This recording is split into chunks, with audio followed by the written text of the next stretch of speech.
पिछले खासकर 2-3 साल में दिल्ली में कानून व्यवस्था बहुत ज़्यादा बद से बदतर होती जा रही है। दिल्ली के लोग दहशत के माहौल में जी रहे हैं। तो पिछले कुछ दिनों से मैंने कई दिन मैं कुछ नहीं बोला, मुझे लगा स्थिति सुधर जाएगी और ये एक ऐसा मुद्दा नहीं है जिस पे राजनीति होनी चाहिए। लेकिन जब स्थिति बद से बदतर होती जा रही है और खुलेआम दिल्ली के अंदर सड़कों के ऊपर गोलियां चलने लगी हैं, ऐसा लगता है कि गैंगस्टर्स ने दिल्ली के ऊपर कब्जा कर लिया है। दिल्ली विधानसभा के हालिया सत्र में मुख्यमंत्री अरविंद केजरीवाल ने बढ़ते अपराधों और कानून व्यवस्था पर केंद्र सरकार को कड़े शब्दों में घेरा। उन्होंने दिल्ली को गैंगस्टर कैपिटल बताते हुए आरोप लगाया कि गैंगस्टर जैसे लॉरेंस बिश्नोई जेल के भीतर से भी अपराध संचालित कर रहे हैं। उन्होंने इसे गृह मंत्रालय की विफलता करार दिया और सीधे गृह मंत्री अमित शाह पर सवाल उठाए।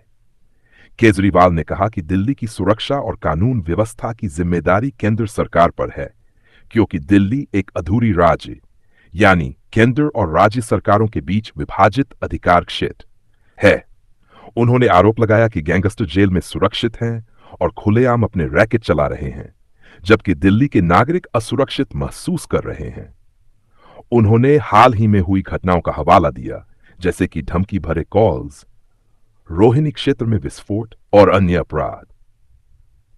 उन्होंने पूछा कि इन सब के बावजूद केंद्र सरकार अपराधियों पर नियंत्रण क्यों नहीं कर पा रही। उन्होंने कहा कि यह केंद्र की नीतिगत असफलता है और दिल्ली के लोगों को सुरक्षित रखने में उनकी नाकामी का स्पष्ट प्रमाण है।